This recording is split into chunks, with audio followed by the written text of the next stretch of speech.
إن الحمد لله نحمده ونستعينه ونستغفره ونعوذ بالله من شرور أنفسنا ومن سيئات أعمالنا من يهده الله فلا مضل له ومن يضلل فلا هادي له وأشهد أن لا إله إلا الله وحده لا شريك له وأشهد أن محمدا عبده ورسوله من يطع الله ورسوله فقد رشد واهتدى ومن يعص الله ورسوله فقد ضل وغوى ولا يضر الله شيئا.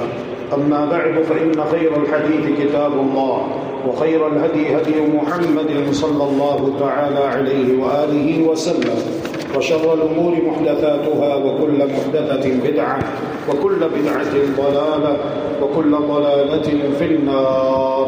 اللهم صل على محمد وعلى آل محمد كما صليت على إبراهيم وعلى آل إبراهيم إنك حميد مجيد. اللهم بارك على محمد وعلى آل محمد كما باركت على إبراهيم وعلى آل إبراهيم إنك حميد مجيد.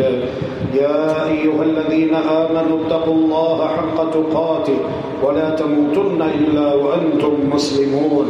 يا أيها الناس اتقوا ربكم الذي خلقكم من نفس واحدة وخلق منها زوجها وبث منهما رجالا كثيرا ونساء واتقوا الله الذي تساءلون به والأرحام إن الله كان عليكم رقيبا. يا أيها الذين آمنوا اتقوا الله وقولوا قولا سديدا يصلح لكم أعمالكم ويغفر لكم ذنوبكم ومن يطع الله ورسوله فقد فاز فوزا عظيما. سبحانك لا علم لنا إلا ما علمتنا إنك أنت العليم الحكيم. رب اشرح لي صدري ويسر لي أمري واحلل عقدة من لساني يفقهوا قولي واجعل لي وزيرا من أهلي. رب زدني علما رب زدني علما رب زدني علما. اللهم إنا نسألك علما نافعا ورزقا طيبا وعملا متقبلا. اللهم أرنا الحق حقا وارزقنا اتباعه وأرنا الباطل باطلا وارزقنا اجتنابه برحمتك يا أرحم الراحمين. بلا شک و شبہ تمام تعریفات، تحمیدات، تقدیسات، تحلیلات، تجلیلات اللہ وحدہ لا شریک لہ ہی کے لیے لائق و زیبا ہے. ہم سب اللہ سبحانہ و تعالی ہی کی تعریفات، تحمیدات، تقدیسات، تجلیلات، تحلیلات بیان کرتے ہیں. ہم اللہ تبارک و تعالی ہی سے اپنے تمام تر امور و معاملات میں، مصائب و مشکلات میں مدد کے طلبگار ہیں. ہم اللہ تبارک و تعالی سے اپنے نفسوں کے شر سے، اپنے گناہوں کے شر سے، اپنے برے اعمال کے شر سے اور ہر شر والے کے شر سے اس کی پناہ چاہتے ہیں. جسے اللہ رب العالمین ہدایت دے اسے کوئی گمراہ نہیں کر سکتا، اور جسے اللہ تبارک و تعالی اس کی بدعملیوں کے سبب اپنے در سے دھتکار دے اسے کوئی راہ راست پر نہیں لا سکتا. ہم سب اس بات کے گواہ ہیں کہ اللہ رب العالمین ہی معبود برحق ہے، اس کے سوا کوئی اور عبادت کے لائق نہیں، اور تہہ دل سے اس بات کی بھی گواہی دیتے ہیں کہ بے شک محمد صلی اللہ علیہ وآلہ وسلم اللہ کے بندے اور اس کے رسول ہیں.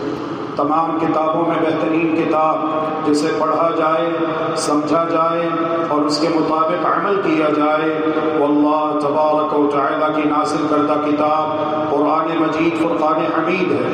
اس کتاب کو پڑھنے، سمجھنے اور اس پر عمل کرنے کے لیے تمام راستوں میں بہترین راستہ وہ سید الانبیاء محمد الرسول اللہ صلی اللہ علیہ وآلہ وسلم کا بتلایا ہوا راستہ صراط مستقیم ہے. دین اسلام مکمل ہو چکا، وحی الہی کا سلسلہ منقطع ہو چکا، لہذا تکمیل دین کے بعد اور وحی الہی کا سلسلہ منقطع ہو جانے کے بعد اب ہر وہ کام جو اپنے پاس سے دین میں داخل کیا جائے گا اسے بدعت کہتے ہیں، اور ہر قسم کی بدعت گمراہی ہے. ہر قسم کی بدعت گمراہی ہے اور ہر قسم کی گمراہی کا انجام جہنم کی بھڑکتی ہوئی آگ ہے. ایمان والو اللہ سے محبت کرو، اللہ سے ڈر جاؤ جس طرح کہ اس سے ڈرنے کا حق ہے، اور یاد رکھو جب تمہیں موت آئے تو اس حال میں کہ تم اللہ کے پکے سچے مطیع اور فرما بردار بندے ہو۔ اے لوگوں ڈر جاؤ اپنے اس پروردگار سے جس نے تم سب کو ایک ہی جان سے پیدا کیا اور اسی ہی سے اس کا جوڑا بنا کر روئے زمین میں بہت سارے ذکور و اناث پھیلا دیے۔ ڈر جاؤ اس اللہ رب العالمین سے جس کا نام لے لے کر تم ایک دوسرے سے سوال کرتے ہو اور آپس میں رشتے ناطے قائم کرتے ہو۔ ان اللہ کان علیکم رقیبا، بلا شک و شبہ اللہ سبحانہ و تعالی تمہارے اوپر نگہبان ہے۔ ایمان والو اللہ سے محبت کرو، اللہ سے ڈر جاؤ، اور جب بھی بات کہو تو سیدھی اور سچی بات کہو۔ اس کا فائدہ یہ ہوگا کہ اللہ رب العالمین تمہارے اعمال سوار سدھار دے گا، تمہارے گناہ معاف فرما دے گا۔ وَمَن يُطِعِ اللَّهَ وَرَسُولَهُ فَقَدْ فَازَ فَوْزًا عَظِيمًا، جس شخص نے اللہ اور اس کے رسول کی اطاعت و فرما برداری کی تو یقیناً وہ بڑی کامیابی سے ہمکنار ہوا۔ سیدنا ثوبان رسول اللہ صلی اللہ علیہ وآلہ وسلم کے آزاد کردہ غلام ہیں۔ بیان فرماتے ہیں کہ محمد الرسول اللہ صلی اللہ علیہ وآلہ وسلم نے ارشاد فرمایا، یوشک ان تداعی علیکم الامم من کل افق کما تداعی الاکلۃ علی قصعتها، ایک وقت آئے گا کہ دشمن قومیں متحد ہو کر اے مسلمانوں تمہارے اوپر اس طرح ٹوٹ پڑے گی جس طرح بھوکا دسترخوان پر ٹوٹ پڑتا ہے۔ صحابہ کرام رضوان اللہ علیہم اجمعین سوال پوچھتے ہیں، او من قلت بنا یومئذ یا رسول اللہ، یا رسول اللہ صلی اللہ علیہ وسلم جب ایسا ہوگا تو کیا ہماری قلت تعداد کے سبب ہوگا کہ ہم قلیل التعداد ہوں گے، تعداد میں تھوڑے ہوں گے، دشمن تعداد میں زیادہ ہوگا، ہماری تعداد کم ہوگی، اس لیے دشمن ہمارے اوپر اس طرح ٹوٹ پڑے گا جس طرح بھوکا دسترخوان کے اوپر ٹوٹ پڑتا ہے، تو کیا ایسا ہماری قلت تعداد کے سبب ہوگا؟ محمد الرسول اللہ صلی اللہ علیہ وآلہ وسلم ارشاد فرماتے ہیں، لا نہیں، بل انتم غثاء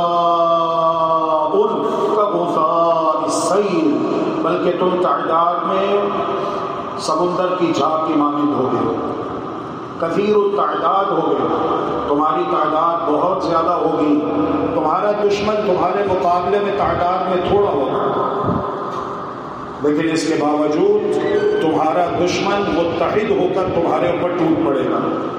معنی تم فرقوں میں بٹے ہوئے ہوگے، سیاسی فرقہ واریت، مذہبی فرقہ واریت، اپنی اپنی پارٹیاں، اپنے اپنے لیڈر، تمہارا اتحاد اور اتفاق پارا پارا ہو چکا ہوگا، تمہارا شیرازہ بکھر چکا ہوگا، اور تمہارا دشمن ملت کفر متحد ہو کر تمہارے اوپر اس طرح ٹوٹ پڑے گے جس طرح بھوکا دسترخوان پہ ٹوٹ پڑتا ہے۔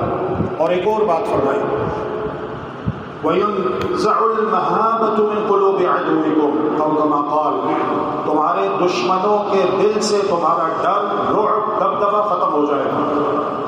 ہم کون ہیں؟ ہم امت محمد ہیں صلی اللہ علیہ وسلم۔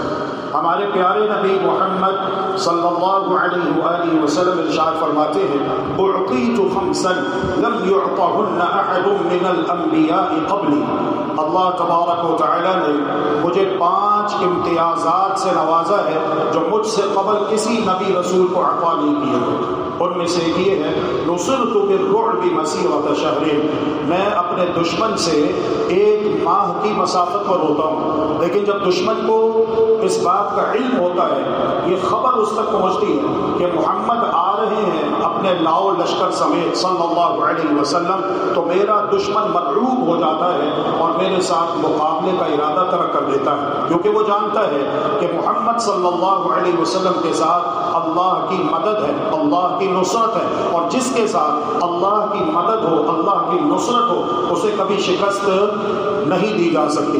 تو میں 1 ماہ کی مسافت پر ہوتا ہوں، میرا دشمن مجھ سے 1 ماہ کی مسافت پر ہوتا ہے، لیکن جب اسے میری پیش قدمی کا پتہ چلتا ہے، نصرت بالرعب، تو اللہ رب العالمین مجھے فتح و نصرت عطا فرما دیتا ہے۔ تو آج کیا وجہ ہے؟ آج کیا وجہ ہے کہ دشمن بے خوف ہو چکا ہے، نڈر ہو چکا ہے، بمباریاں کر رہا ہے، مسلمانوں کا قتل عام کر رہا ہے، مسلمانوں کو گاجر بولی کی طرح کاٹ رہا ہے۔ ایک شخص صبح آپ تو اللہ کا شکر ادا کیا کرو کہ الحمدللہ نماز فجر ادا کرنے کے لیے آتے ہو امن کے ساتھ، سلامتی کے ساتھ، امن سے آتے ہو اور فجر کی نماز ادا کر کے ذکر اذکار کر کے امن و سلامتی کے ساتھ اپنے گھر چلے جاتے ہو۔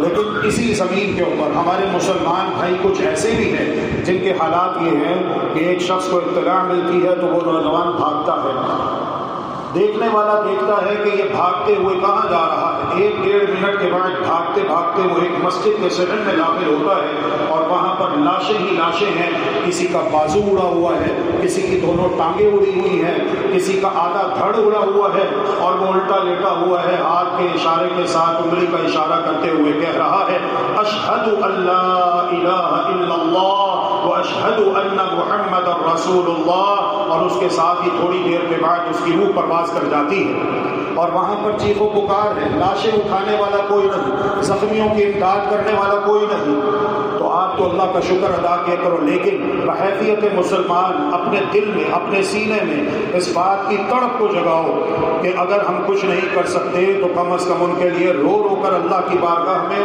دعا تو کر سکتے ہیں۔ جیسا کہ محمد الرسول اللہ صلی اللہ علیہ وآلہ وسلم ارشاد فرماتے ہیں من رأى منکم منکرا فلیغیرہ بیدہ، تم میں سے جو کسی برائی کو دیکھے اسے اپنے ہاتھ سے روکے، نہیں روک سکتا کمزور ہے تو اپنی زبان سے روکے، زبان سے بھی نہیں روک سکتا تو کم از کم اپنے دل سے ضرور برا جانے، اور اس کے بعد ایمان نام کی کوئی چیز باقی نہیں رہتی۔ تو ایک وقت ایسا آئے گا کہ تم تعداد میں سمندر کی جھاگ کے برابر ہوگے، لیکن اس کے باوجود دشمن متحد ہو کر تمہارے اوپر ٹوٹ پڑے گا، تمہارا جینا حرام کر دے گا، اس زمین کو تمہارے لیے تنگ کر دے گا، اور تمہارے دشمن کے دل سے تمہارا رعب اور دبدبہ ختم ہو جائے گا۔ ایسا کب ہوگا؟ فرمایا یصیبکم الوہن، جب وہن کی وبا اور وہن کی بیماری تمہارے درمیان عام ہو جائے گی، تمہیں اپنے لپیٹ میں لے لے گی۔ میرے عزیز، میرے محترم، اس بات کو اچھی طرح جان لیجئے، اللہ رب العالمین ہم سب پر رحم و کرم فرمائے۔ جس طرح طاعون ایک وبا ہے، اگر کسی علاقے میں پھیل جائے تو وہاں پر قتل عام ہوتا ہے لوگوں کا، اللہ اکبر۔ جس طرح شوگر ایک وبا ہے، ایک بیماری ہے، اور شوگر 3 طرح کی ہوتی ہے، ایک ہڈیوں والی ہوتی ہے، دوسری خون کے ساتھ ہوتی ہے، تیسری چربی میں ہوتی ہے، تینوں ہی خطرناک ہے۔ اگر کسی کو شوگر ہو جائے تو وہ بار بار اپنی انگلی زخمی کرتا ہے، اپنے آپ کو سوئی چبھوتا ہے، اپنی شوگر چیک کرتا ہے یا کرواتا ہے، وقت پہ دوائی لیتا ہے، شوگر کو بیماری سمجھتا ہے کہ یہ ایک بیماری ہے، اس کا علاج کرنا ہے۔ اگر شوگر کنٹرول میں نہیں ہوئی تو پھر جسم کا کوئی حصہ ناکارہ ہو سکتا ہے، جسم کا کوئی حصہ سرجری میں کٹوانا پڑ سکتا ہے۔ اسی طرح بلڈ پریشر ہے، لو پریشر ہے، اسی طرح ہارٹ کی بیماریاں ہیں، دل کی بیماریاں ہیں۔ اللہ رب العالمین ہم سب کو اپنی عافیت اور حفاظت میں رکھے، اور جو بیمار ہیں اللہ تعالیٰ انہیں صحت کاملہ عاجلہ عطا فرمائے۔ تو جس طرح یہ بیماریاں ہیں، ایسے ہی اللہ کے بندو جان لو، محمد الرسول اللہ صلی اللہ علیہ وسلم ارشاد فرما رہے ہیں کہ وہن ایک بیماری ہے، اور یہ بڑی خطرناک بیماری ہے، اتنی خطرناک بیماری ہے کہ مسلمان تعداد میں زیادہ ہوں گے تو چاہیے تو یہ کہ یہ عزت اور سرفرازی کے اعلیٰ مقامات پہ فائز ہوں، لیکن اس کے باوجود یہ اوج ثریا سے تحت ثرا کی اتھا گہرائیوں میں گرتے چلے جائیں گے، اور ذلت و رسوائی ان کا مقدر بنا دی جائے گی۔ وجہ کیا ہے؟ وہن کی بیماری۔ تو اس بیماری کو بیماری سمجھیے، اور اب ہم اس کا علاج انشاءاللہ آج کے خطبہ جمعہ المبارک میں باذن اللہ عز و جل بیان کریں گے، اس امید پر اور اس دعا کے ساتھ کہ اللہ رب العالمین ہمیں اس بیماری کو بیماری سمجھتے ہوئے اس کا علاج جو اللہ اور اللہ کے رسول نے بتایا ہے وہ کرنے کی توفیق عطا فرمائے، تاکہ ہم دنیا میں بھی عزت پا جائیں اور آخرت میں بھی اللہ تبارک و تعالی ہمیں عزت عطا فرمائے۔ اللہم آمین برحمتک یا ارحم الراحمین۔ ہزاروں سلام اس مقدس نبی پر، ہزاروں سلام اس مقدس نبی پر، تھا ٹوٹا مانگتے دلوں کا سہارا، کھجوروں کے چھپر کے حجرے کا باسی، چٹائی پہ راتیں بسر کرنے والا، وہ ایک رحمت دو جہاں پھر بھی سدا نانے جو پہ گزارا کرنے والا، ضلالت زدہ انسانوں کے غم میں مصلے کو اشکوں سے تر کرنے والا، اللہ کے گنہگار بندوں کی خاطر دعا میں رو رو سحر کرنے والا، مؤاخات کی بزم آراستہ ہے وہ دیکھو مہاجر وہ انصار دیکھو، رہا کارزار احد و حنین میں کھڑا استقامت کی دیوار بن کر، پڑا حق پہ کٹھن وقت جب بھی کوئی، پڑا حق پہ جب بھی کٹھن وقت کوئی، وہ نکلا عساکر کا سالار بن کر، زمانے کی محفل کو جس نے سوارا اسے حق نے محبوب کہہ کر پکارا۔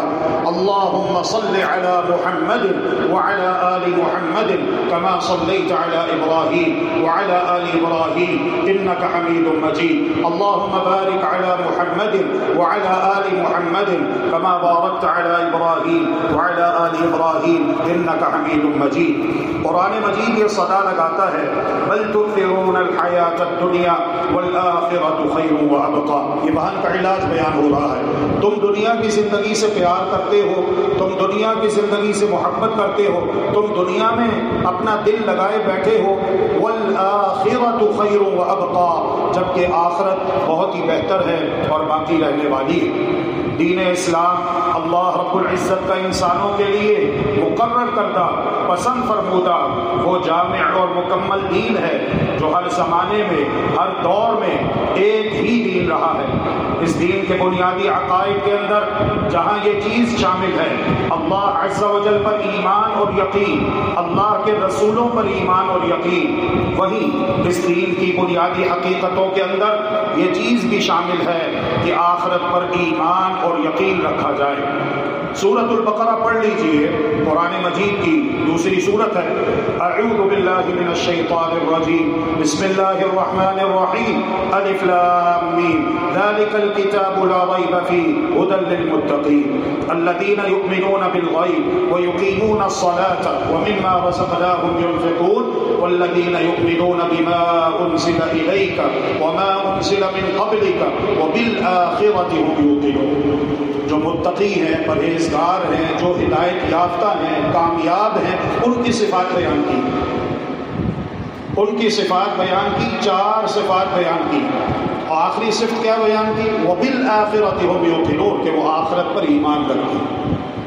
اس چیز کو آخر میں کیوں بیان کیا ہے؟ اس لیے کہ ایمان باللہ اور ایمان بالرسول کے تقاضے پورے کرنا یہ ضروری ہے نجات اور کامیابی کے لیے۔ نجات اور کامیابی کے لیے، اپنی قبر کو جنت کا باغ بنانے کے لیے، دنیا میں امن و سلامتی کے لیے، قیامت کے دن امن اور سلامتی حاصل کرنے کے لیے ایمان باللہ اور ایمان بالرسول کے تقاضے پورے کرنا یہ لازمی ہے، ضروری ہے۔ اور ایمان بالرسول اور ایمان باللہ کے تقاضے کون پورے کرے گا؟ فرمائے وَبِالْآخِرَةِ هُمْ يُوقِنُونَ، جس کا آخرت پر یقین پختہ ہوگا، جس کا جتنا زیادہ یقین ہوگا اپنی موت پر، قبر، قیامت۔ تو اے دیکھنے والے، آپ دیکھیں گے کہ پھر یہ شخص اسی قدر اللہ پر ایمان اور اللہ کے رسول پر ایمان کے تقاضے پورے کرنے والا ہوگا۔ تو اللہ تبارک و تعالی ہم سب کو اپنا آخرت پر ایمان پختہ اور یقین مضبوط اور مستحکم سے مستحکم بنانے کی توفیق عطا فرمائے۔ اللہم آمین برحمتک یا ارحم الراحمین۔ آخرت پر یقین، آخرت پر ایمان اور اس دنیا کی حقیقت کو پہچاننا، اور پھر اس کی حقیقت کو جان کر، سمجھ کر، اس کے مطابق اپنے طرز عمل کو بنانا، اپنی ترجیحات کو متعین کرنا، یہ دین اسلام کے اندر بہت ہی بنیادی چیز ہے۔ واقعہ یہ ہے کہ ایمان باللہ اور ایمان بالرسل بہت ہی اہم چیزیں ہیں، ان کے بغیر دین کی کوئی حقیقت نہیں، لیکن ان کے اندر جان اور روح جس چیز کے ساتھ پیدا ہوتی ہے وہ یہی ایمان بالآخرت ہے۔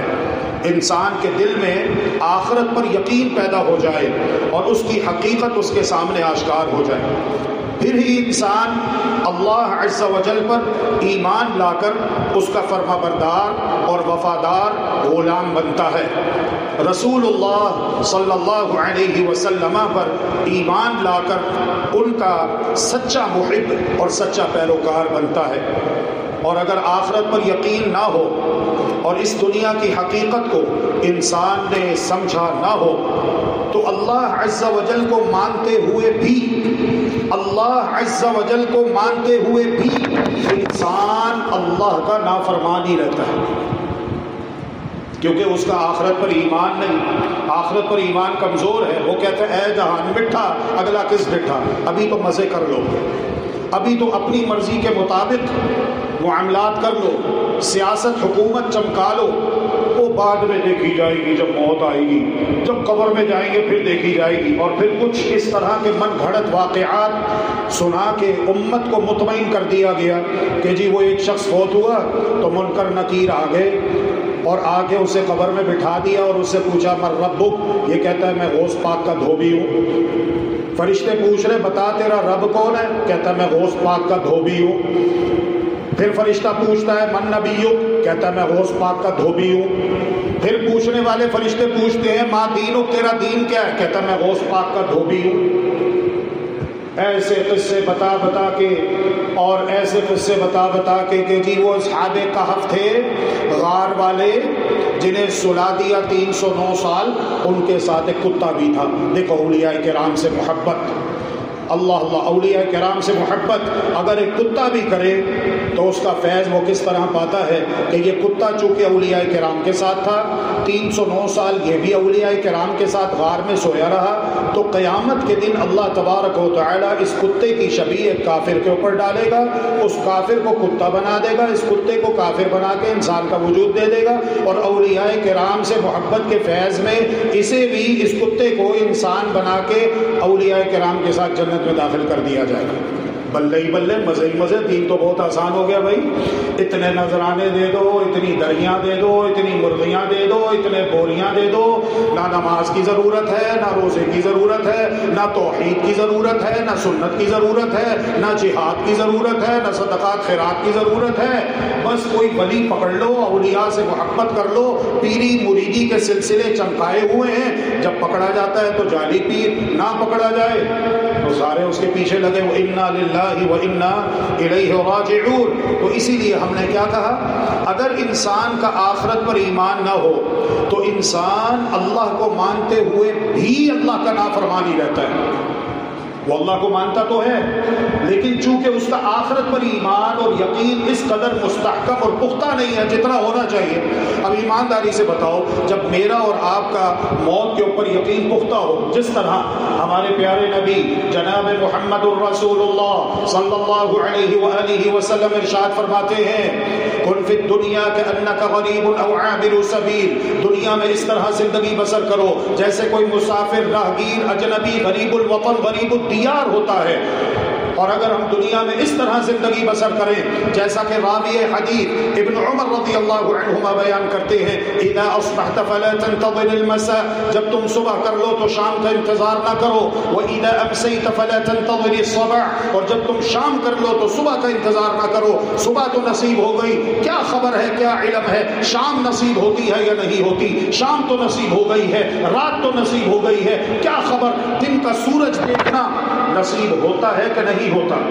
ایمانداری سے سوچئے، جب میں اور آپ اس انداز سے دنیا میں زندگی بسر کریں گے تو یقیناً پھر ہم اللہ پر ایمان اور اللہ کے رسول پر ایمان کے تقاضے پورے کرنے میں جلدی کریں گے، پھر ہم ان نیک اعمال کو بجا لانے میں جلدی کریں گے جن نیک اعمال کو بجا لانے سے خوشخبری یہ سنائی گئی ہے کہ مرنے کے بعد جب تم قبر میں جاؤ گے تمہاری قبر کو جنت کا باغ بنا دیا جائے۔ پھر ہم ان نیک اعمال کو بجا لانے میں جلدی کریں گے جن نیک اعمال کو بجا لانے پر یہ خوشخبری سنائی گئی ہے کہ قیامت کے دن اللہ تبارک و تعالی VIP پروٹوکول تمہیں دے گا اور خود اعلان کرے گا کہاں ہیں ان صفات اور اوصاف کے حاملین، آ جائیں میرے عرش کے سائے میں، جس دن اللہ تبارک و تعالی کے عرش کے سائے کے علاوہ اور کوئی سایہ نہیں ہوگا۔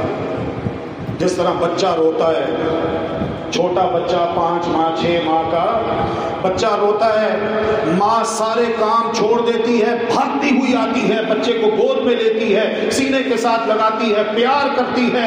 جب تک میں اور آپ روئیں گے نہیں، گڑ گڑائیں گے نہیں، بتائیے ہمیں اللہ رب العالمین کی محبت کیسے نصیب ہوگی؟ ہمیں اللہ رب العالمین کی محبت کیسے نصیب ہوگی؟ اللہ والوں کا تو یہ حال ہے۔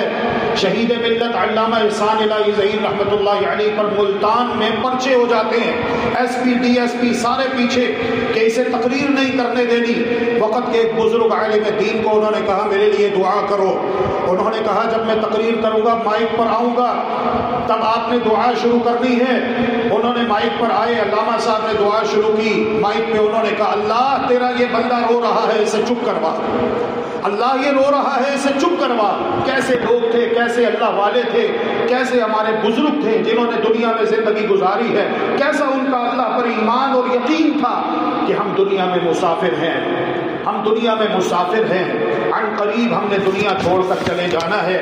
ایسے ہی تو نہیں، محمد الرسول اللہ صلی اللہ علیہ وآلہ وسلم ارشاد فرماتے ہیں رب اشعث اغبر مدفوع بالابواب، ہو سکتا ہے کہ کوئی ایسا انسان ہو جسے تم دیکھو پھٹے پرانے کپڑے پہنے ہوئے ہیں، اس کے لیے دروازے بند کر دیے جاتے ہیں، لو اقسم علی اللہ لابرہ، لیکن یہ اس قدر اللہ والا ہے کہ اگر یہ اللہ پر قسم اٹھا لے تو اللہ تعالیٰ اس کی قسم کی لاج رکھتا ہے۔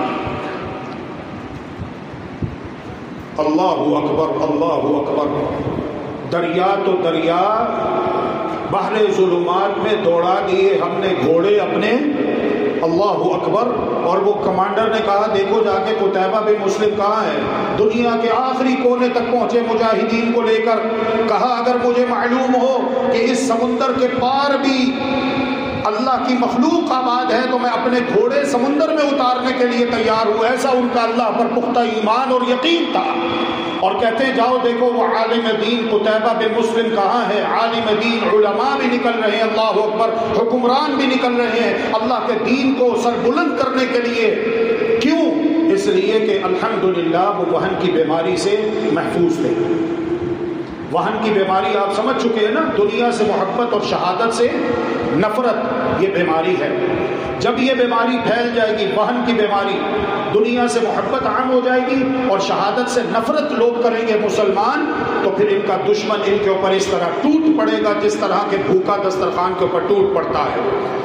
تو دیکھا کہ وہ انگلی آسمان کی طرف اٹھائے دعا کر رہے ہیں، کہا 1000 تلواروں سے آسمان کی طرف اٹھی ہوئی یہ ایک انگلی مجھے زیادہ پسند ہے جو اللہ سے مدد مانگ رہی ہے، اللہ کی بارگاہ میں فریاد کر رہی ہے۔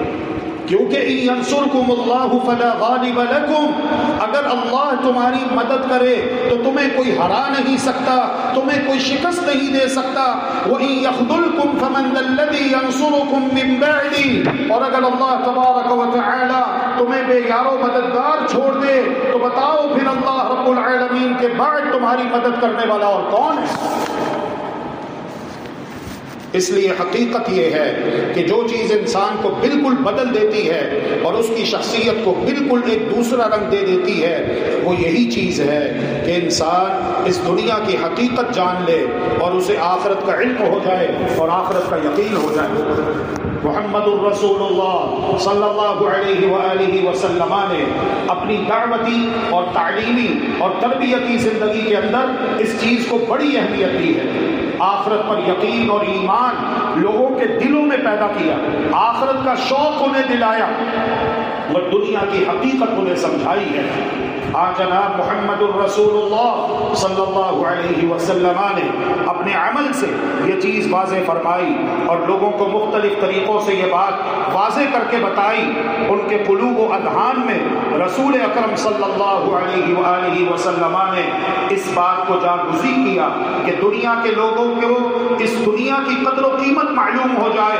خود رسول اکرم صلی اللہ علیہ وسلم کا اپنا طرز عمل بھی لوگوں کے سامنے تھا، اور وقتاً فوقتاً رسول کریم صلی اللہ علیہ وسلم لوگوں کو یہ چیزیں بتاتے رہتے تھے. اندازہ کیجئے، ایک دن رسول اکرم صلی اللہ علیہ وآلہ وسلم اپنے صحابہ کے ساتھ گزر رہے ہیں. مدینے کی گلیوں سے ایک گلی کے اندر سے گزر ہوا، تنگ سی گلی تھی. اس کے موڑ پر رسول اکرم صلی اللہ علیہ وسلم دیکھتے ہیں ایک بکری کا کان کٹا ہوا، مرا ہوا بدبودار بچہ پڑا ہوا ہے. بکری کا بچہ، کان کٹے ہوئے ہیں، چھوٹا قد ہے، مردہ حالت میں پڑا ہوا ہے، اور وہ متعفن ہے، بدبودار ہے. اس سے عفونت اٹھ رہی ہے، بدبو پھیل رہی ہے. محمد الرسول اللہ صلی اللہ علیہ وسلم صحابہ کرام رضوان اللہ علیہم اجمعین کو لے کر کھڑے ہو جاتے ہیں اور فرماتے ہیں ایکم یحب ان یکون لہ ھذا بدرہم، تم میں سے کون اس کا خریدار ہے؟ کون ہے تم میں سے جو اس کے پیسے دینے کے لیے تیار ہو اور یہ بکری کا مرا ہوا بدبودار کن کٹا بچہ مجھ سے 1 درہم کا خرید لے؟ لوگوں نے کہا یا رسول اللہ، اس کے تو کان کٹے ہوئے ہیں، یہ زندہ بھی ہوتا تو شاید اس کا کوئی خریدار نہ ہوتا، کیونکہ اس کا قد چھوٹا ہے اور یہ مرا ہوا بدبودار ہے. کون اس کو لینے کے لیے تیار ہے؟ گھر والوں نے اسے اٹھا کر باہر پھینک دیا ہے، کون اسے لینے کے لیے آمادہ ہوگا؟ جناب محمد الرسول اللہ صلی اللہ علیہ وآلہ وسلم نے ارشاد فرمایا للدنیا اہون علی اللہ من ھذا علیکم. اپنے مالکوں کی نظر میں جنہوں نے گھر میں رکھنا اسے گوارا نہیں کیا، اٹھا کر باہر پھینک دیا، جتنا یہ بے قیمت اور بے حیثیت ہے، یقین جانو یہ ساری دنیا اور دنیا کا یہ سارا مال و منال اور دنیا کے سارے وسائل، دنیا کے اندر جو کچھ بھی ہے، یہ سب کا سب اللہ رب العالمین کے ہاں اس سے بھی زیادہ بے قیمت اور بے حیثیت ہے. مرا ہوا بکری کا بچہ ہے، تم میں سے لینے کے لیے کوئی اسے تیار نہیں. گھر والوں نے اسے مرا ہوا بدبودار سمجھ کر کچرے کے ڈھیر پر پھینک دیا. تو یہ دنیا اللہ رب العالمین کے نزدیک اس سے بھی زیادہ بے قیمت ہے، بے حیثیت ہے، بے اہمیت ہے، بے وقعت ہے. ایک مچھر کے پر کے برابر حیثیت نہیں رکھتی یہ ساری دنیا، جسے دیکھ کر ہماری آنکھیں پھٹی کی پھٹی رہ جاتی ہیں، ہمارے دل میں اس دنیا کے ارمان ہوک بن کر اٹھتے ہیں. یہ چیز میرے پاس نہیں ہے، وہ میرے پاس نہیں ہے، یہ میرے پاس نہیں ہے، اور جس کو دیکھتے ہیں تو اسے دیکھتے ہی رہ جاتے ہیں. اس کو یہ ملا ہوا ہے، اس کے پاس یہ ہے، اس کے پاس وہ ہے. یہ ہم جو کچھ دیکھتے ہیں پسماندہ لوگ اور ان ملکوں کے شہری جن کو پسماندہ گنا جاتا ہے، غیر ترقی یافتہ، ہمارے لوگوں کی سوچ کیا ہوگی اور ہم لوگوں نے کیا دیکھا ہوگا؟ یہ سارا کچھ تو ہے ہی، اس کے علاوہ جو کچھ ہے اس دنیا کے اندر، وہ خواہ امریکہ کے شہریوں کے پاس ہو، برطانیہ، فرانس کے، سوئٹزرلینڈ کے، کسی دنیا کے ترقی یافتہ اور ویل اسٹیٹ گریٹ کے ترقی یافتہ شہریوں کے پاس جو کچھ بھی ہے، رسول مقبول ہاشمی صلی اللہ علیہ وآلہ وسلم ارشاد فرماتے ہیں یہ ساری دنیا لو كانت الدنيا تعدل عند الله جناح بعوضة ما سقى كافرا منها شربة ماء. اگر اس ساری دنیا کی حیثیت اللہ رب العالمین کے نزدیک ایک مچھر کے پر کے برابر بھی ہوتی، ما سقى كافرا منها شربة ماء، تو اللہ رب العزت کبھی کسی کافر کو پانی کا ایک گھونٹ بھی نصیب نہ کرتا، کسی کافر کو پانی کا ایک گھونٹ بھی نصیب نہ کرتا. اللہ رب العزت کے ہاں اس دنیا کی کوئی حیثیت نہیں، اس لیے کافروں کو ڈھیروں ڈھیر دے رکھی ہے اور اپنے بندوں کو حساب سے دیتا ہے، انہیں اپنے ساتھ وابستہ رکھنے کے لیے. کیوں؟ اس لیے کہ اللہ رب العزت اپنے اپنے بندوں کے لیے اپنی قدرت کا شاہکار بناتا ہے، اسے کہتے ہیں آخرت۔ آخرت جس کی طلب انسان کے دل میں موجود ہے، جس کی چاہت انسان کے دل میں موجود ہے، ہمارے دلوں میں جو ارمان اٹھتے ہیں نا، یہ اصل میں آخرت کے لیے ہی ہیں، لیکن ہماری کمزوری یہ ہے کلا بل تحبون العاجلہ، ہم جلد ان ارمانوں کو اس دنیا میں پورا کرنا چاہتے ہیں اور اس کے لیے بڑی ہی ہٹ دھرمی کا مظاہرہ کرتے ہیں، چھوٹی چھوٹی چیزوں کے پیچھے بھاگ کھڑے ہوتے ہیں، شاید اس میں مجھے میرے ارمان مل جائیں اور اس سے میری چاہتیں پوری ہو جائیں۔ لیکن ہوتا یہ ہے کہ یہ چاہتوں کے پیچھے بھاگنے والے، یہ ارمانوں کے پیچھے مرنے والے، یہ خواہشات کے پیچھے جینے والے، انہی کے لیے مر جانے والے، کوئی جاتے وقت ان سے پوچھے جب ان کی موت آئی ہو، دنیا سے جا رہے ہو، آج دنیا سے صدر مملکت جا رہا ہے، پرائم منسٹر جا رہا ہے، آرمی چیف جا رہا ہے، S P D S P جا رہا ہے، M N A M P A جا رہا ہے، سی ایم جا رہا ہے، ڈی ایم جا رہا ہے، پی ایم جا رہا ہے، دنیا کے یہ بڑے سے بڑے عہدے، آخر ایک دن تو انہوں نے مرنا ہے نا۔ جب یہ موت کے منہ جا رہے ہوں، ان سے کوئی پوچھے بتاؤ کیا بنا، کیا جواب دیں گے؟ بہت نکلے میرے ارمان پھر بھی کم نکلے، جی کی جی میں لے کے مر رہا ہوں، میری خواہشیں پوری نہیں۔ اللہ اکبر! خواہشیں کیسے پوری ہوں؟ جو دل کے اندر چیز ہے وہ یہاں پوری نہیں ہو سکتی، وہ آخرت میں جا کر پوری ہونے والی ہے۔ جناب محمد الرسول اللہ صلی اللہ علیہ وسلم نے مختلف طریقوں سے لوگوں کو اس دنیا کی حقیقت سمجھائی۔ سب سے زیادہ گفتگو کا باعث سب سے پہلے تو آپ سمجھیں کہ اس کا مخاطب سب سے پہلے میں ہوں، میں اپنے آپ کو سنا رہا ہوں اور آپ بھی میرے مخاطب ہیں، آپ کو بھی سنا رہا ہوں۔ اللہ رب العزت ارشاد فرماتا ہے وَذَكِّرْ فَإِنَّ الذِّكْرَىٰ تَنفَعُ الْمُؤْمِنِينَ، نصیحت کی باتیں سناؤ، نصیحت کی بات ایمان والوں کو فائدہ دیتی ہے۔ اللہ سبحانہ و تعالی اس کو ہمارے لیے نافع بنائے، آمین یا رب العالمین۔ تو گزارش یہ کر رہا ہوں کہ رسول اکرم صلی اللہ علیہ وسلم نے صرف قول کے ساتھ دنیا کی حقیقت نہیں بتائی، بلکہ اپنے عمل کے ساتھ رسول اکرم صلی اللہ علیہ وسلم نے واضح کر کے بتایا کہ یہ دنیا کوئی حیثیت نہیں رکھتی۔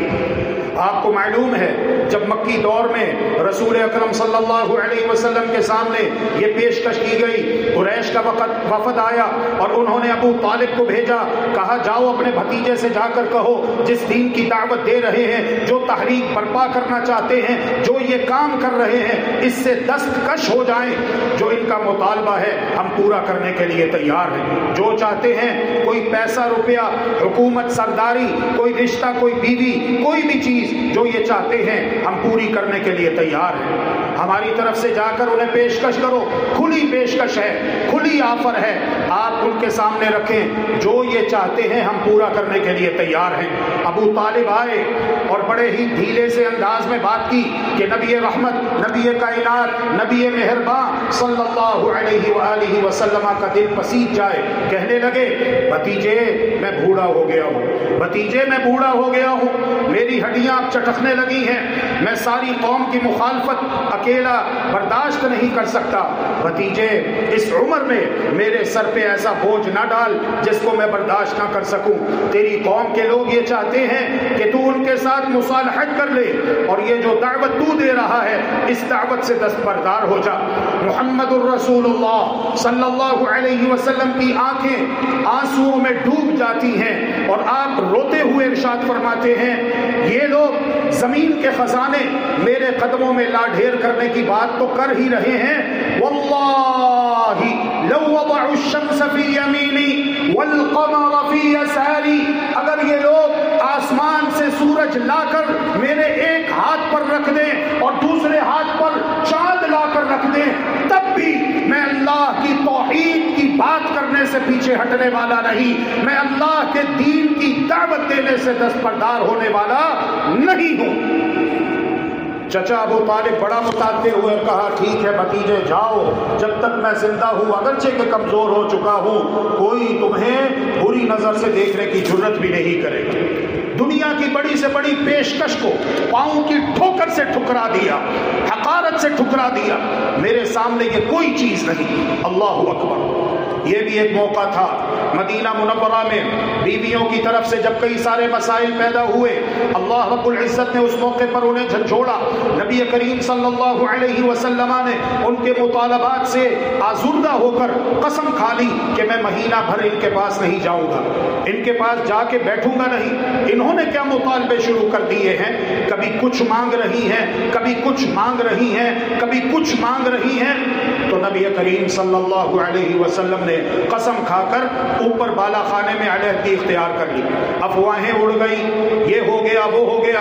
سیدنا عمر رضی اللہ عنہ آئے، جناب نبی کریم صلی اللہ علیہ وسلم سے اجازت مانگی، لیکن اجازت نہیں ملی۔ پھر اجازت ملی تو کہنے لگے یا رسول اللہ، میں کسی کی سفارش لے کر نہیں آیا، آپ یہ نہ سمجھے کہ میں کسی کی سفارش لے کر آیا ہوں، آپ مجھے حکم دیں، جو آپ کہیں گے سب سے پہلے میں کرنے کے لیے تیار ہوں۔ پہلے میں اپنی بیٹی سے شروع کروں گا، جو آپ کہتے ہیں۔ میں ان کا سفارشی بن کے نہیں آیا، میں تو پوچھنے کے لیے آیا ہوں کہ بات کیا ہے، ہوا کیا ہے۔ سیدنا عمر رضی اللہ عنہ نبی کریم صلی اللہ علیہ وسلم کی خدمت میں گئے اور وہ کہتے ہیں کہ جب میں بالا خانے میں چڑھ کے گیا تو بالا خانے پر چڑھنے کے لیے سیڑھیاں نہیں تھی، سیڑھی نہیں تھی۔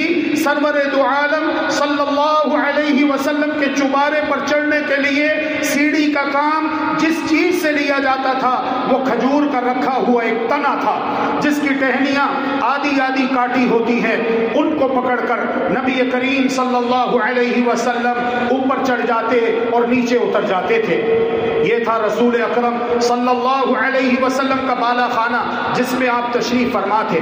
سیدنا عمر رضی اللہ عنہ کہتے ہیں میں گیا، میں نے دیکھا کھجور کی بنی ہوئی ایک چٹائی ہے جس کے اوپر محمد الرسول اللہ صلی اللہ علیہ وسلم لیٹے ہوئے ہیں۔ اللہ اکبر، نازک بدن، نازک بدن۔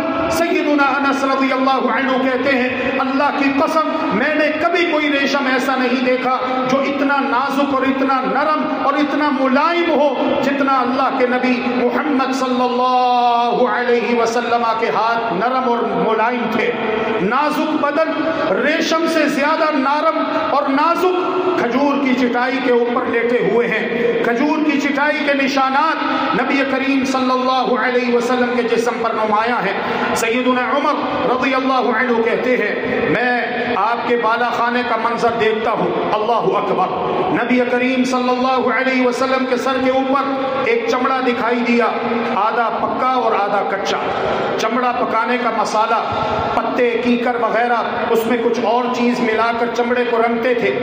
وہ اتنے سے 2 مٹھی کے برابر ایک دیوار کے ساتھ پڑے ہوئے ہیں اور ایک کونے میں ٹوپا بھر جو پڑے ہیں، اور اس کے علاوہ پورے کمرے میں میں دیکھتا ہوں تو ایک تکیہ نظر آتا ہے جس کے اندر کھجور کے پتے بھرے ہوئے ہیں۔ دو عالم کے سردار محمد الرسول اللہ صلی اللہ علیہ وسلم کے گھر کی کل کائنات یہ تھی۔ سیدنا عمر رضی اللہ تعالی عنہ نے دیکھا، کہتے ہیں اس کے علاوہ مجھے کوئی چیز ایسی نظر نہیں آئی کہ جس کو میں دوبارہ دیکھنے کی کوشش کروں۔ میری آنکھوں سے آنسو چھلک پڑے۔ جب میری آنکھوں سے آنسو چھلکتے ہوئے پیارے پیغمبر علیہ الصلوۃ والسلام نے دیکھے تو پوچھا خطاب کے بیٹے کیا بات ہے، رو کیوں رہے ہو؟ کہنے لگے آپ اللہ کے رسول اور اللہ کے محبوب، اور آپ کے گھر کی کل کائنات یہ ہے، آپ کے گھر کا ساز و سامان یہ ہے، اسی لیے امیر المؤمنین بدلے نہیں جب کسرا کے کنگن اور سونے چاندی کے ڈھیر ان کے سامنے لگے ہوئے تھے۔ اللہ اکبر، اللہ کے رسول صلی اللہ علیہ وآلہ وسلم سے کہتے یا رسول اللہ ہم حق پہ ہیں اور یہ کافر مشرک باطل پر ہے، لیکن آپ کھجور کی چٹائی پر سو رہے ہیں، کھجور کی چٹائی پر لیٹے ہوئے ہیں، اور کھجور کی چٹائی کے نشانات آپ کے نازک بدن پہ، کمر مبارک پہ پیوست ہو چکے ہیں۔ محمد الرسول اللہ صلی اللہ علیہ وسلم نے اپنے قول کے ساتھ، اپنے فعل کے ساتھ تربیت کرتے ہوئے فرمایا اے خطاب کے بیٹے عمر، اما تحب ان يكون لهم في الدنيا ولنا في الاخرہ، کیا تم اس بات کو پسند نہیں کرو گے کہ یہ ساری نعمتیں ان کفار و مشرکین کو دنیا میں مل جائیں، اور اللہ تبارک و تعالی ہم سب کو یہ ساری نعمتیں آخرت میں جنت میں ہمیشہ کے لیے عطا فرمائے۔ دنیا میں بڑے سے بڑا بادشاہ ہو، سکندر دنیا سے کیا لے گیا؟ ذوالقرنین بادشاہ حضرت سلیمان علیہ السلام اس قدر وسیع و عریض سلطنت ہے کہ ہواؤں تک کو اللہ رب العالمین نے ان کا تابع فرمان بنا رکھا ہے. لیکن پڑھ لیجئے قرآن، سیدنا سلیمان علیہ السلام بالآخر ان کا انجام فلما قضينا عليه الموت ما دلهم على موته الا دابة الارض تأكل من سأته. اپنے ہاتھ میں عصا پکڑے، ٹیک لگائے دیکھ رہے ہیں، نگرانی کر رہے ہیں. جنات مسجد اقصی بیت المقدس کی تعمیر میں ہیں، اتنے میں آنکھیں تو کھلی ہوئی ہیں لیکن جسم سے اللہ علم نہ جانے کس لمحے جان نکل جاتی ہے. جنات سامنے موجود ہیں، وہ یہی سمجھتے رہے کہ اللہ کے پیغمبر حضرت سلیمان علیہ السلام زندہ ہیں اور ہماری نگرانی کر رہے ہیں. فلما قضينا عليه الموت ما دلهم على موته الا دابة الارض تأكل من سأته. وہ تو زمین پہ چلنے والے رینگنے والے کیڑے نے جو لکڑی کھاتا ہے، نیچے سے اس نے لکڑی کھانا شروع کی تو لکڑی کے ساتھ جو ٹیک کا سلسلہ تھا جب وہ ختم ہوتا ہے تب جا کر یہ راز منکشف ہوتا ہے اور حقیقت بے نقاب ہوتی ہے کہ سیدنا سلیمان علیہ السلام کو موت آ چکی ہے اور وہ دنیا سے جا چکے ہیں. اس قدر وسیع و عریض سلطنت. اللہ اکبر اللہ اکبر، کہ ان کے بعد اللہ رب العالمین نے ایسی حکومت کسی کو نہیں دی. لیکن انجام کیا ہے؟ اسی لیے سیدنا عمر رضی اللہ تعالی عنہ بدلے نہیں. یہودی راہب جس نے یروشلم کی چابی سیدنا عمر رضی اللہ تعالی عنہ کے حوالے کی، سیدنا عمر رضی اللہ عنہ کی سادگی دیکھی، پیبندوں سے بھری قمیض ہے. ابو عبیدہ بن جراح کہتے ہیں ہم آپ کے لیے بہترین نفیس پوشاک کا بندوبست کروا دیتے ہیں. وہاں پہ بڑے بڑے آفیسرز، بڑی بڑی شخصیات آپ کی منتظر ہیں اور آپ یہ کیا پرانا سا بوسیدہ سا جھپا پہنا ہوا ہے، پیمند لگے ہوئے ہیں اس کے اوپر. ہم آپ کے لیے بہترین نفیس عمدہ نیا پوشاک اس کا بندوبست کروا دیتے ہیں. سیدنا عمر فاروق رضی اللہ تعالی عنہ نے تاریخی جملہ کہا تھا، نحن قوم اعزنا اللہ بالاسلام فمن ابتغینا العزة فی غیرہ اذلنا اللہ. نحن قوم اعزنا اللہ بالاسلام. یہ محض جذباتی باتیں نہیں ہیں، صحابہ نے اس کے اوپر عمل کر کے دکھایا ہے. نحن قوم اعزنا اللہ بالاسلام، ہم وہ قوم ہیں جنہیں اگر عزت ملی ہے تو اسلام کے ساتھ ملی ہے. اسلام کیا ہے؟ اللہ نے جو حکم دیا ہے اسے ماننا ہے، حکمران بھی مانے عوام بھی مانے، کیونکہ ہم مسلمان ہیں. ہم کلمہ لا الہ الا اللہ محمد الرسول اللہ صلی اللہ علیہ وسلم کا اقرار کرنے والے، اور یہ وہن کا علاج بتایا جا رہا ہے. دنیا سے محبت، شہادت سے نفرت، یہ جو بیماری ہے اس کا علاج بتایا جا رہا ہے کہ سچے پکے مسلمان بن جاؤ، حقیقی مسلمان بن جاؤ. یہودی راہب جب سیدنا عمر رضی اللہ عنہ کی سادگی دیکھتا ہے، پیبندوں سے بھری قمیض دیکھتا ہے، اونٹ پہ خادم اسلم سوار ہے، رسی جناب عمر رضی اللہ عنہ تھامے ہوئے ہیں، تو آپ کا خادم اسلم کہتا ہے حضور بس کر دے، بہت ہو گیا، سارے راستے آپ کی بات مانتا آیا ہوں، اب مجھے شرمندہ نہ کریں. کیا ہوا؟ اسلم کہتا ہے اگرچہ کہ باری میری ہے لیکن اب ہم نزدیک پہنچ چکے. وہ دیکھیں سامنے سارے لوگ کھڑے ہوئے جو ہمارا انتظار کر رہے ہیں، جنہوں نے ہمیں بیت المقدس کی چابیاں دے دی ہیں. اگرچہ کہ باری میری ہے لیکن میں چپ چاپ نیچے اتر جاتا ہوں، برائے مہربانی آپ اوپر بیٹھ جائیں اور مجھے رکاب پکڑ کے خادم کی حیثیت سے ساتھ چلنے کا شرف بخشیں. غصے میں آ جاتے ہیں اور جلال میں آ جاتے ہیں اور کہتے ہیں کہ ہمارا معاملہ ان لوگوں کے ساتھ نہیں ہے بلکہ لوگوں کے پروردگار اللہ ذوالجلال والاکرام کے ساتھ. عزت، کامیابی، سرفرازی، نصرت، فتح اللہ رب العالمین ہمیں دیتا ہے، یہ لوگ نہیں دیتے. اگرچہ کہ تمہاری باری ہے تو تم ہی بیٹھو گے، کوئی ضرورت نہیں. سب سے بڑا روگ کیا کہیں گے لوگ؟ جی ہم تو معاہدوں میں جکڑے ہوئے ہیں، یہ پابندیوں نے ہمارے قدموں میں زنجیریں ڈال رکھی ہیں، ہماری زبانوں پہ تالے لگا رکھے ہیں. لا الہ الا اللہ. یاد رکھیے قیامت کے دن اللہ تبارک و تعالی 3 قسم کے لوگوں سے کلام نہیں کرے گا رحمت سے ان کی طرف دیکھے گا بھی نہیں. ان کے لیے دردناک عذاب ہے اور انہیں گناہوں سے بھی پاک صاف نہیں کیا جائے گا. ان 3 میں سے ایک ملک الکذاب، جھوٹا بادشاہ. ایک عام آدمی اگر جھوٹ بولتا ہے تو بات سمجھ میں آتی ہے کہ عام آدمی ہے، کمزور ہے، اپنی جان بچانے کے لیے جھوٹ بول رہا ہے. لیکن ایک بادشاہ ہوتے ہوئے جھوٹ بولے، جس کے پاس پوری حکومت ہے، پوری سلطنت ہے، پورا اقتدار ہے اور تمام وسائل اور اسباب ہیں، پھر وہ جھوٹ بولتا ہے، توبہ کیے بغیر مر جاتا ہے.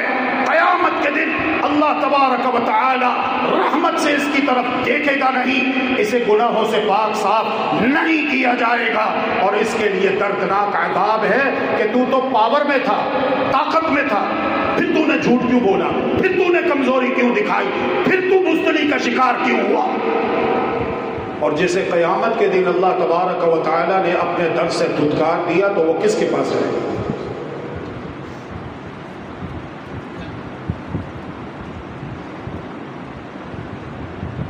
یہی وہ تربیت ہے جو قرآن اور حدیث کے نصوص کرتے ہیں، جنہوں نے صحیح معنوں میں مسلم حکمرانوں کے رات کا چین اور سکون اڑا دیا تھا.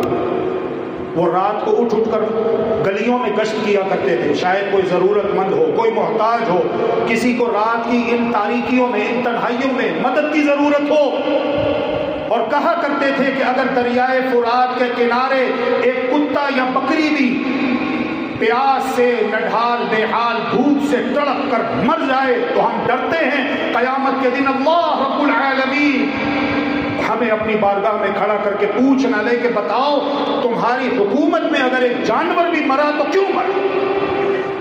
تمہاری ذمہ داری تھی کہ تم اس کا خیال رکھتے اور اسے اس کے حقوق دیتے. لا الہ الا اللہ.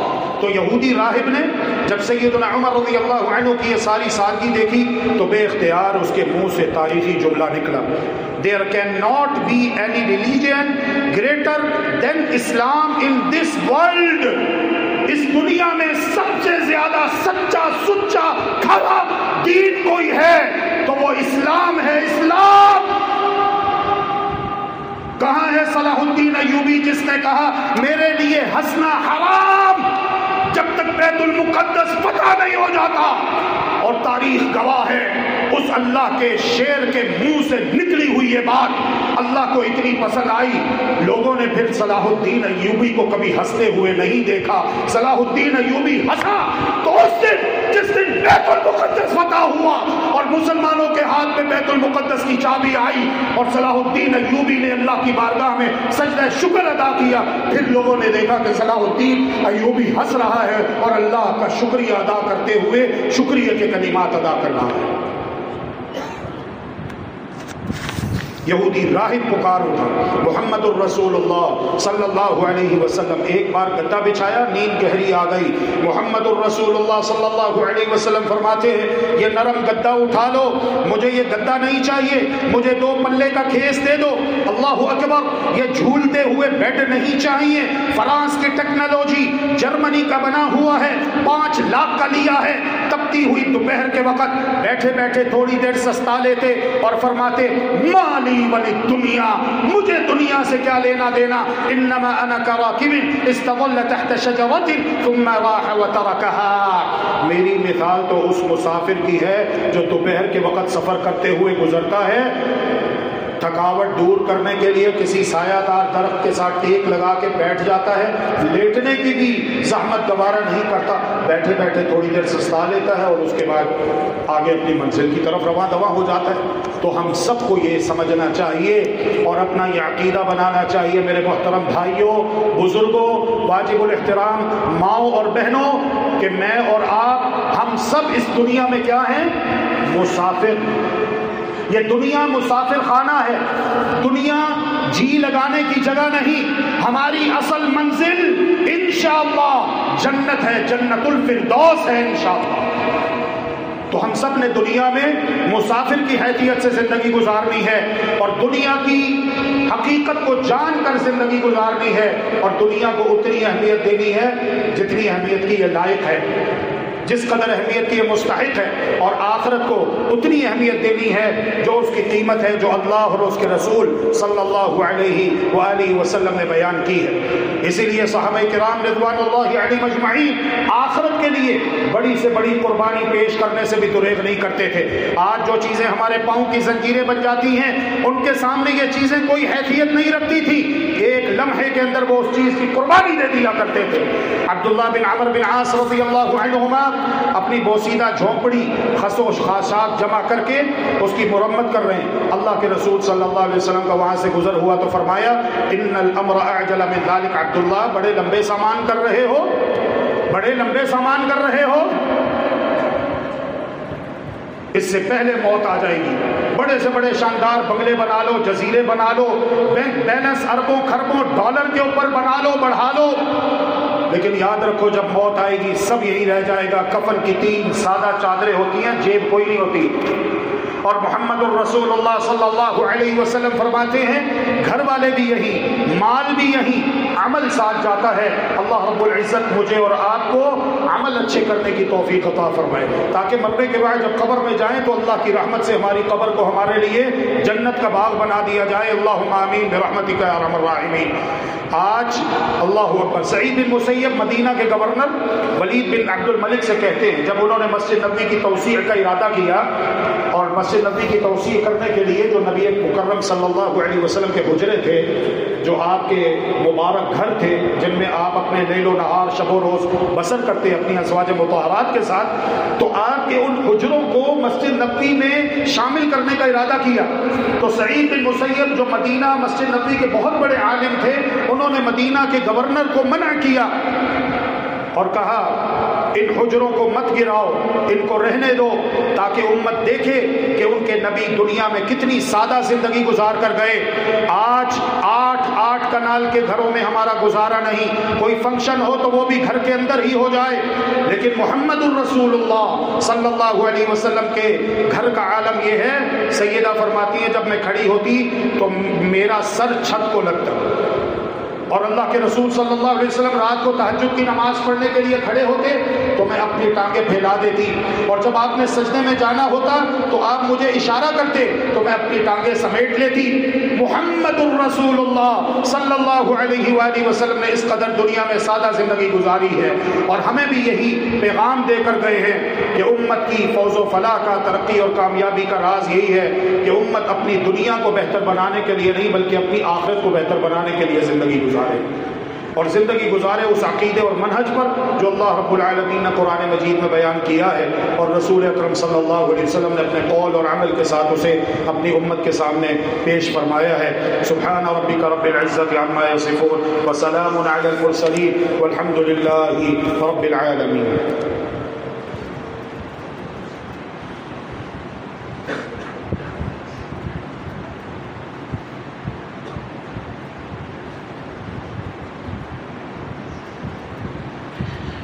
بسم الله الرحمن الرحيم، الحمد لله والصلاة والسلام على رسول الله وعلى آله وصحبه ومن والاه، وبعد، إن الله وملائكته يصلون على النبي يا أيها الذين آمنوا صلوا عليه وسلموا تسليما، اللهم صل على محمد وعلى آل محمد كما صليت على إبراهيم وعلى آل إبراهيم إنك حميد مجيد، اللهم بارك على محمد وعلى آل محمد كما باركت على إبراهيم وعلى آل إبراهيم إنك حميد مجيد، اللهم أعز الإسلام والمسلمين وأذل الشرك والمشركين ودمر أعداءك أعداء الدين، واجعل اللهم هذا البلد آمنا مطمئنا سخاء رخاء وسائر بلاد المسلمين، اللهم احفظ الإسلام وأهله في كل مكان، اللهم انصر الإسلام وأهله في كل مكان، اللهم انصر المسلمين في كشمير، اللهم انصر المسلمين في فلسطين، اللهم انصر المسلمين في البوسنة والهرسك والسودان، اللهم انصر المسلمين في كل مكان برحمتك يا أرحم الراحمين، اللهم اشف صدور قوم مؤمنين بنصر عبادك الموحدين، اللهم انصرهم نصرا عزيزا عزا وافتح لهم فتحا مبينا. اللهم عليك بأعداء الدين، اللهم عليك بالكفار أجمعين. اللهم إنا نجعلك في نحورهم ونعوذ بك من شرورهم. اللهم اشفنا واشف مرضانا ومرضى المسلمين. اللهم اشفنا بشفائك وداونا بدوائك وعافنا من بلائك يا أرحم الراحمين. رب ارحمهما كما ربياني صغيرا، رب ارحمهما كما ربياني صغيرا. يا مقلب القلوب ثبت قلوبنا على دينك. ربنا هب لنا من أزواجنا وذرياتنا قرة أعين واجعلنا للمتقين إماما. ربنا آتنا في الدنيا حسنة وفي الآخرة حسنة وقنا عذاب النار. اللهم من أحييته منا فأحيه على الإسلام، ومن توفيته منا فتوفه على الإيمان. اللهم إنا نسألك جنة الفردوس، اللهم إنا نسألك جنة الفردوس ونعوذ بوجهك الكريم من النار.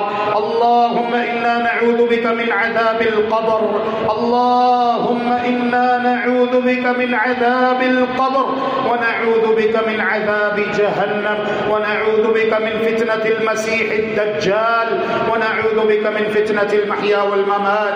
اللهم إنا نعوذ بك من الماثم والمغرم. سبحان ربك رب العزة عما يصفون وسلام على المرسلين والحمد لله رب العالمين. الحمد لله رب العالمين الرحمن الرحيم مالك يوم الدين إياك نعبد وإياك نستعين اهدنا الصراط المستقيم صراط الذين أنعمت عليهم غير المغضوب عليهم ولا الضالين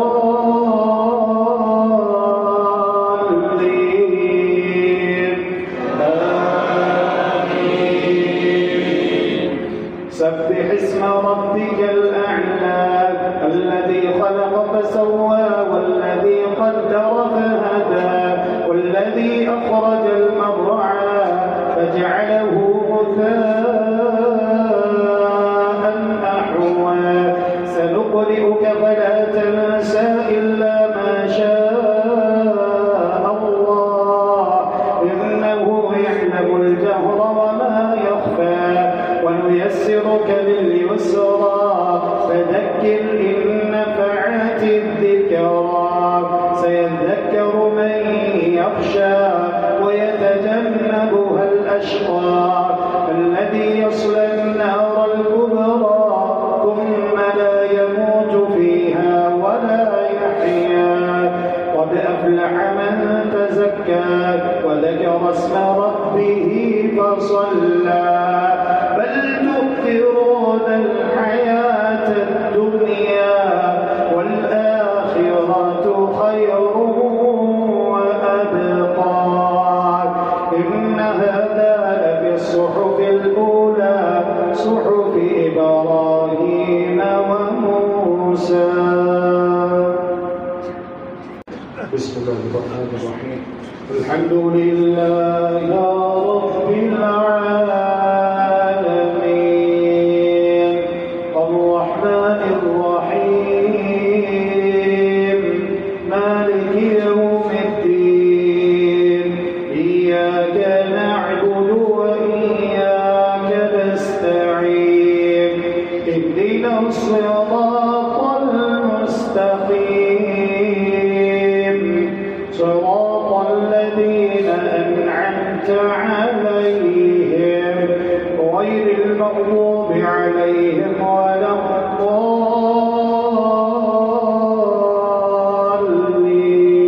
الضالين.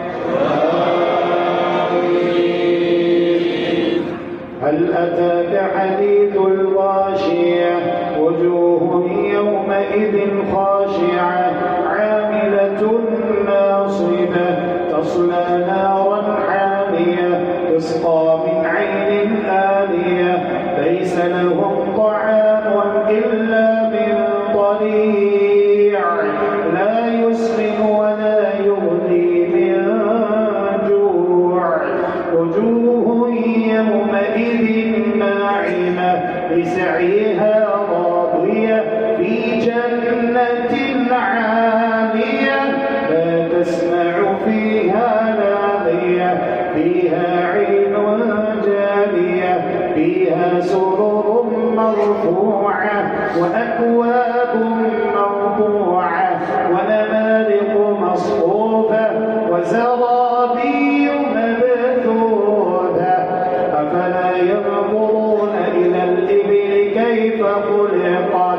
وإلى السماء كيف رفعت وإلى الجبال كيف نصبت وإلى الأرض كيف سطحت فذكر إنما